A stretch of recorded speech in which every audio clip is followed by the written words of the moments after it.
You wake up, stumble into the kitchen, and reach for that trusty jar of instant coffee. A few scoops, some hot water, and boom, coffee in seconds. But have you ever wondered how those little granules are made? Instant coffee isn't just ground up beans. It's a fascinating mix of science, engineering, and a whole lot of heat. Let's take a deep dive into how your morning lifesaver is created, from farm to factory to your mug, right here on History of Simple Things.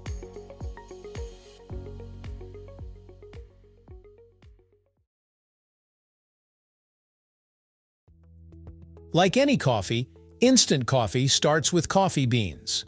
The two most common types used are Arabica and Robusta. Arabica is smoother and more flavorful, while Robusta is stronger and higher in caffeine. Instant coffee tends to use more Robusta because it packs a punch, both in taste and caffeine content. The beans are grown in tropical regions, mainly in South America, Africa, and Asia. Once they're ripe, they're harvested, either by hand or by machine, and then processed to remove the fruit and dry the beans. But here's the kicker. The beans destined for instant coffee aren't treated like your fancy single-origin espresso beans. They're typically roasted darker to enhance their solubility and extract more flavor. Now comes the roasting process. The beans are heated to around 200 to 230 degrees Celsius, causing them to release aromatic oils and develop that deep coffee flavor. The longer the roast, the stronger and more bitter the taste. Once roasted, the beans are ground into a coarse powder. But here's where instant coffee starts to take a different path. Instead of stopping at this step like regular ground coffee, these grinds go through an intense brewing process. Imagine making a gigantic pot of coffee, except this one holds thousands of liters. That's what happens at the instant coffee factory. The ground beans are brewed under high pressure, extracting every bit of flavor and caffeine. But this isn't your standard pour-over method. The water temperature is carefully controlled, usually between 80 to 90 degrees Celsius, to ensure the right balance of flavors. If it's too hot, the coffee turns bitter. Too cold, and it won't extract properly. Once the brewing is done, what's left is a highly concentrated coffee liquid. Now the trick is turning that liquid into the dry granules you see in the jar. And that's where the real magic happens. There are two main methods to dry out instant coffee: spray drying and freeze drying.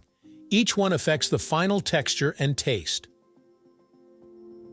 In spray drying, the coffee liquid is sprayed as a fine mist into a chamber filled with hot air, about 200 degrees Celsius or 392 degrees Fahrenheit.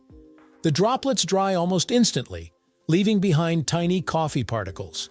This method is quick and cheap but can sometimes reduce the coffee's natural aroma. Freeze drying is a bit fancier.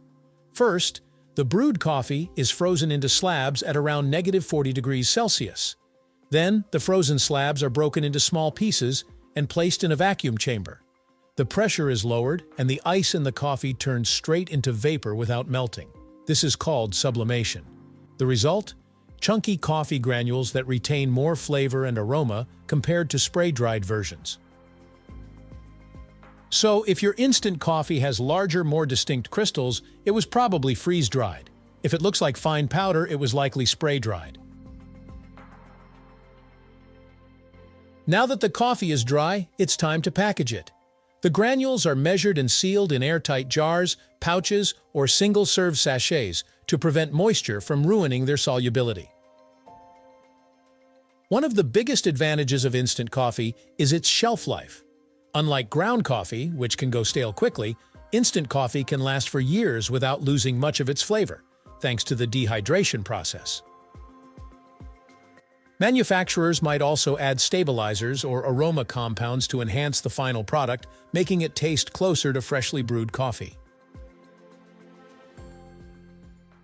There's a reason instant coffee remains popular, despite coffee snobs turning their noses up at it. First, it's fast and convenient. No machines, no grinding, no mess. Just add hot water and you're good to go. It's also affordable and has a long shelf life, making it a go-to option for offices, travel, and emergency caffeine fixes. Plus, instant coffee is often used in baking, cooking, and even in some fancy barista-style drinks.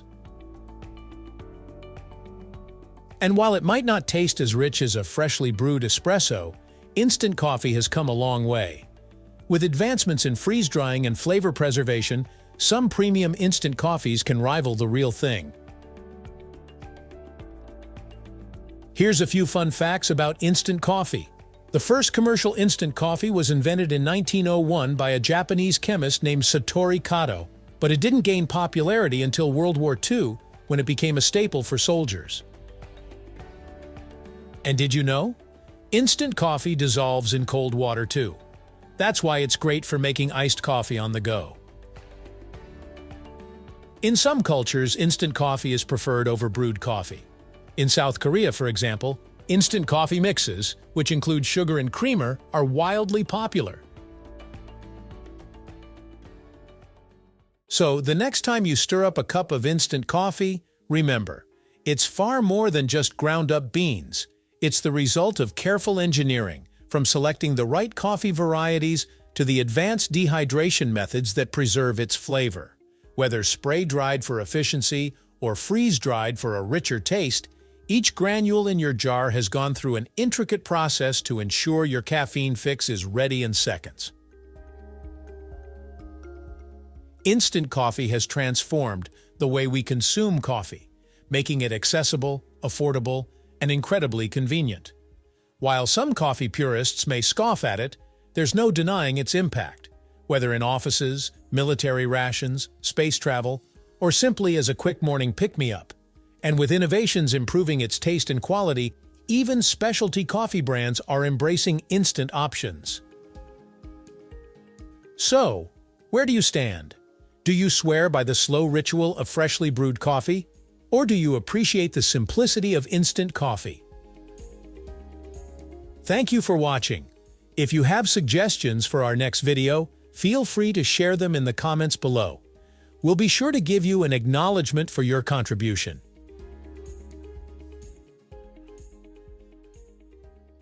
If you enjoyed this video, please check out our other bingeable channels. Thank you for joining us on this journey through the history of simple things. Don't forget to like, subscribe, and stay tuned for more stories woven through the smallest details.